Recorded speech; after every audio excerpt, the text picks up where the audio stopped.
There is a fresh approach to Guyana's housing development as the government believes that every Guyanese has the right to own their own home. Minister within the Ministry of Communities with responsibilities for housing, water and sanitation, Keith Scott, and a team have embarked on a countrywide outreach to meet the residents of the various communities, listen to their concerns and advise them on the administration's developmental agenda. Recently, the team visited Lethem, Region 9. During his visit to Lethem, Minister Scott met with the Regional Democratic Council of Region 9. On my visit to Nipoloni Central, and it has been a very exciting day. I have been able to meet with the regional chairman, Mr. Brian Adikak, and his executive and his people. And we had a very fruitful meeting.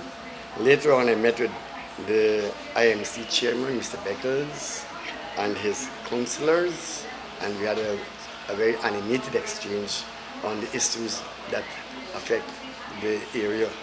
I also had met with Mr. Carl Parker, who is the top guy here, the regional executive officer, and the issues that were raised. Actually, all three raised similar issues that affected the community, and they were basically dealing with land issues, water, lights, security, and telephones, as well as schools and other issues that I will now highlight. Among the land issues that were raised, there was the sore issue of some people owning several house lots, some people owning several commercial spots.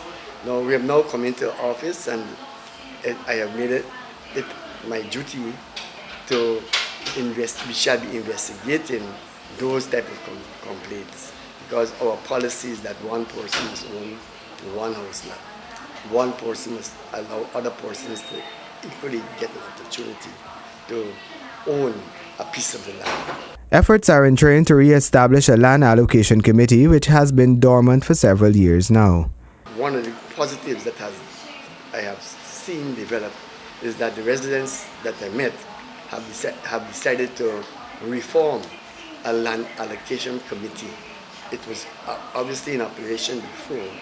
It has not been very active, but now the decision has been made that from now they will be having a land allocation committee to meet again to advise the councillors and to advise the central authority on what is happening in terms of land allocation, which would help us greatly.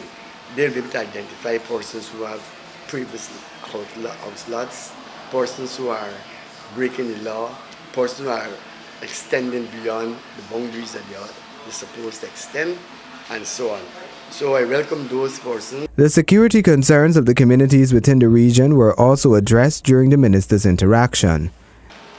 One of the sore points that they've had is the issue of security. The biggest complaint is that the police force up here does not have a single vehicle to transport themselves quickly to the scene of any crime. And they are requesting that the security minister come up himself so that he can do an on-the-spot investigation. I will talk to the security minister and pass on the message to him, and let him know that security and crime is a major concern in the area, and they need to have some means of transportation so that they can respond quickly to any calls that they get on crime.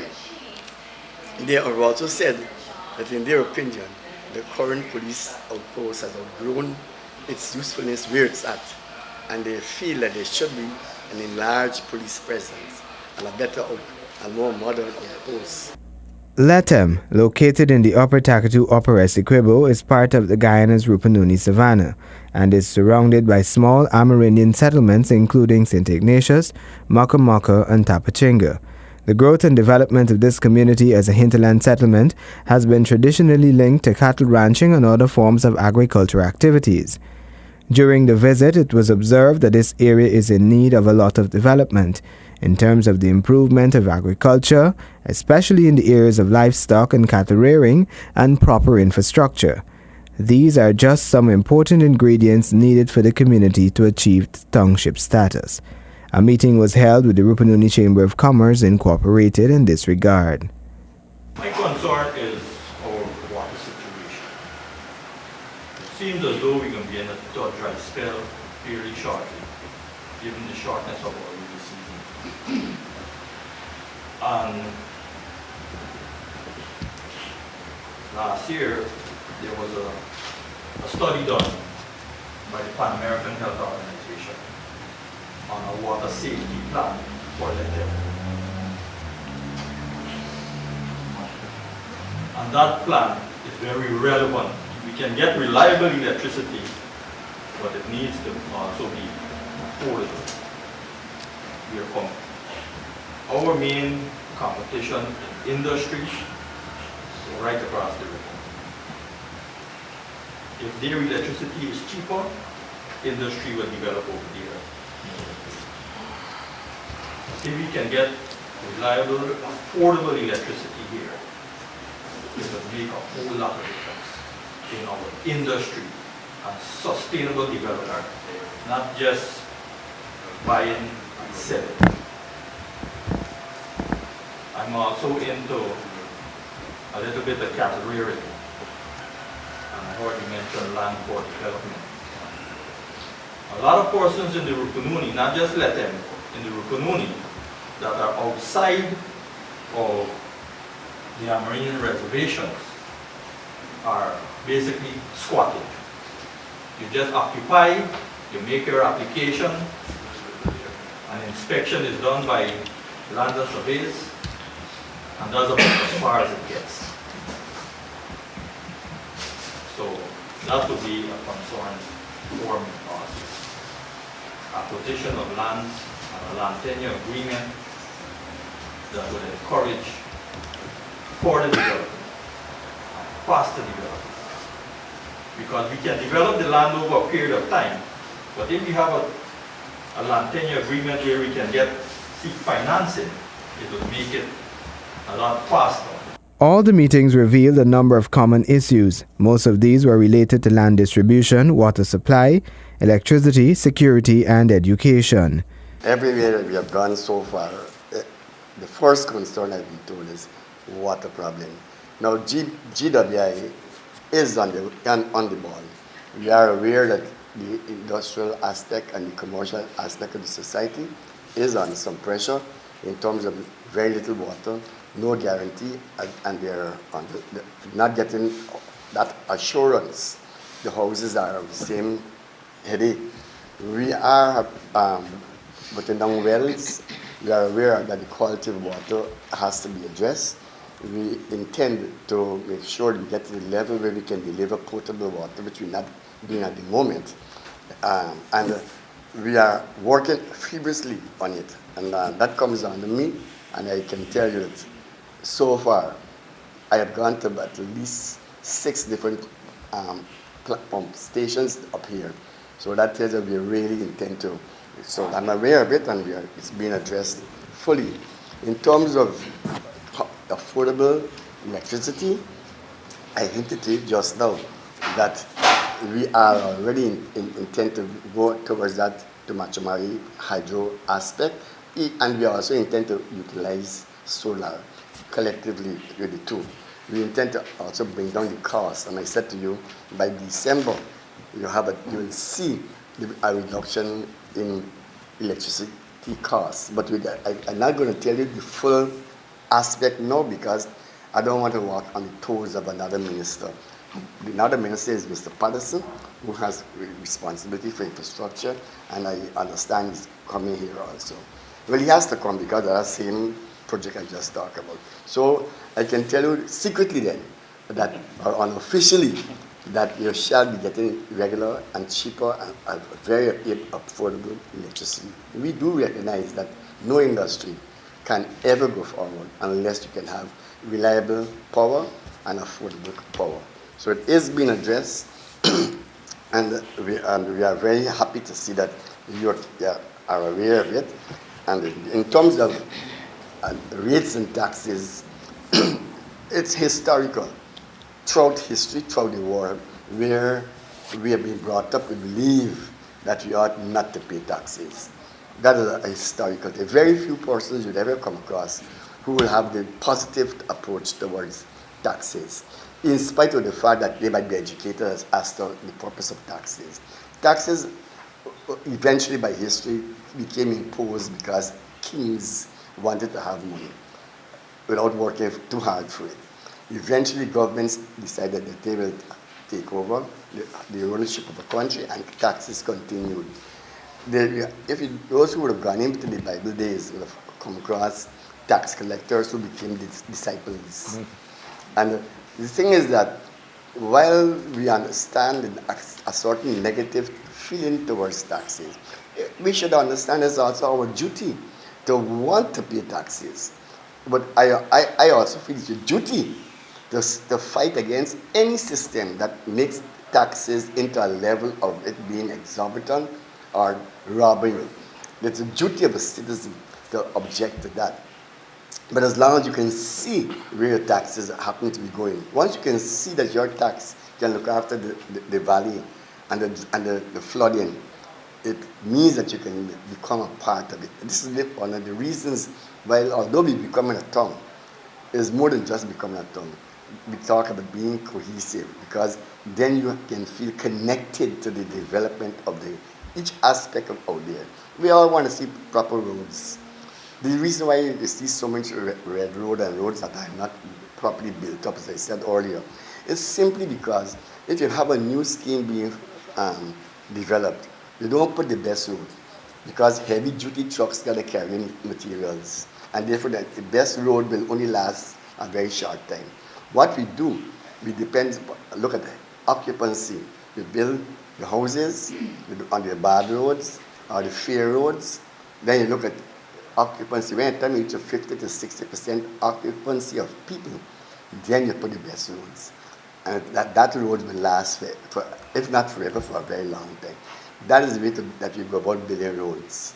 And at that point, when you start to talk about taxes and road tax, every vehicle that goes in that road pays a tax, which you in turn see goes to the maintenance of that road. Eventually, you will understand your attitude towards taxes is something positive. And that is what we hope to bring into our type of thinking. And the other part is that in the local government, elections will be by March. It's really a new concept. You'll have your mayor and your councillors. Now you can run for mayor. You will be one of the councillors. Therefore, every development is you. And that is our concept, that development starts at the bottom. It's no longer as in the old time days where people in Georgetown tell you what you must do and how you must think. We are at liberty as a government pushing this concept that all development, all governance is local. And you therefore must now recognize and realize that now the power will reside with every single citizen of the Punoni. So there is a future for you. There is a future for Guyana. The cattle industry must be brought back. You have a grass problem. The quality of grass is no longer what it used to be. You have another problem with breeding. The cattle is smaller. They have been too much into breeding. Now those are the kind of things we are aware of, and you have got to start importing the type of quality cattle that can get back to the old days that it used to have. Just when we were at the peanut factory, cashew nut, we noticed some smoke, and we were all instantly concerned as to whether it's a fire or not. Now you have a tender that has only 450 gallons, and that's less than 5 minutes to go and to attempt to out any fire. Hence, it is important that you understand that you're all firemen, and you must sort of how to fight a fire, which direction to come from, and the bucket brigade. I also made a resolution 2 days ago that when I get back to town, I will have a meeting with the fire chief because it's ridiculous that when I was told that we don't have firemen here, we don't have any professional firemen, we only have volunteers. Volunteers can't really, right, but volunteers' position, it can be in their lives can be endangered. And it's not an easy thing if a fire gets out of control. So I've already made a note that I should be talking to the fire chief about having a professional set of firemen up here. And in terms of hydrants, you're also a volunteer. In terms of hydrants, initially I thought it was my idea. Later on I discovered that what I thought was new was around even before I was born. I thought that we could make use of the water from the rivers. And I discovered to my surprise that it was done from Everlong at Mackenzie or Linden. And I was really genuinely surprised and also happy. But I've already invited the fire chief, and we have plans to have the Chamber of Commerce and everybody else come together to come up with solutions to have hydrants. Now, I am against the idea of using treated water to have car wash. I'm against the idea of having treated water to use to outer fire because it's a resource that must be used only for potable purposes. What I went on to explain to the fire chief is that if we can put down, regardless of the cost, I don't care about cost. I am not into that cost type of person. My thinking is that we have got to get in Georgetown, and I did not give it thought through up here, but I don't see any reason why we can't have transference of knowledge. What I wanted to have, and I intend to push, is that we put hydrants at the right points and run pipes different to the one that supplies water, and put pumping stations along the way. So the entire Georgetown in a grid can have instant water, unlimited water from the Demerara River to out any fire that comes. So that way you hardly have a fire that would even destroy a building. Right? So that is in my head. I've already given a hint to the fire chief. I've already received some documents dealing with people who had done previous studies. And then to my surprise, when I went to Linden, I saw that I had hydrants in the ground. And each new housing scheme, you don't wait for the idea to bear fruit. Each new housing scheme, especially residential and commercial, should build their place with pipes already laid. So don't lay one pipe, lay two sets of pipes. It doesn't cost money at the point of construction. And later when we get to the point where our idea, but that hydrant or those pumps come in just pressure collecting. So as councillors, I want you to understand that when you access the position of authority, that must and should be a priority that you will pursue. Minister Scott took time out to lend an ear to the two shouts from the various communities in Lethem. My main concern is water as well. We have a secondary school in Sun Creek, based in Sun Creek, and the students are suffering with water as well. We have a dog well there, but it is very shallow. So we would like your office or people to go in there to check and see what best interest we can do concerning that very issue, because it is an issue right now, not only the secondary but the community in whole. So what I would like to recommend that you send your people to go and check, to investigate matters, and we have been suffering for quite a long time now. So we would like your presence as well there. You're always welcome anytime. We welcome you. The central issue seems to be water, and I shall ensure that the GWI people are a little bit more proactive in getting into your communities and addressing those concerns. I recognize also that the wells might have been too shallow. I also recognize that when you have to deal with a village of 7,000 persons and 5,000 people, those are very serious issues. I'm in sympathy with the fact that school children have to walk 200 and 400 meters, because we send them to school to learn, not necessarily to engage themselves in manual exertions.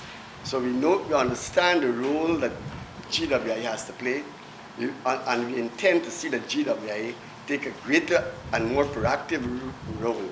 Actually encourage GWI to get closer to the communities that are affected, because they alone can't walk in and know everything.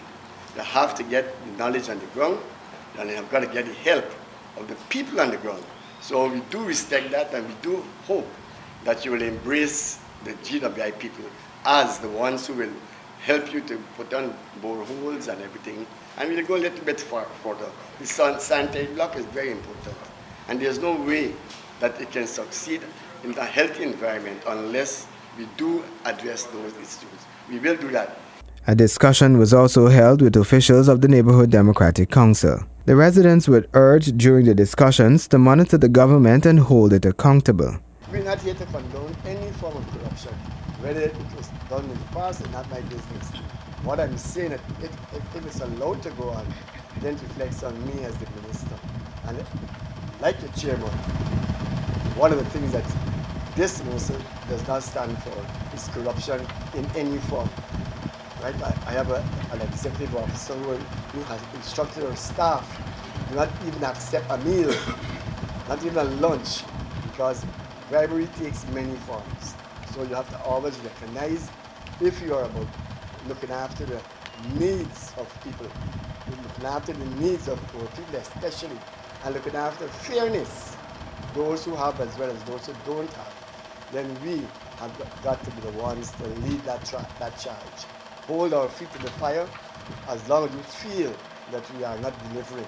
And I, as your minister, stand ready to do what I have to do on your behalf and on behalf of the government and people of Guyana.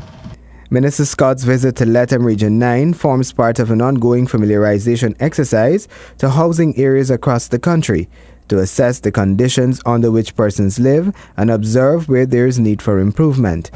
This is in keeping with the government's intention to create cohesive communities across the country.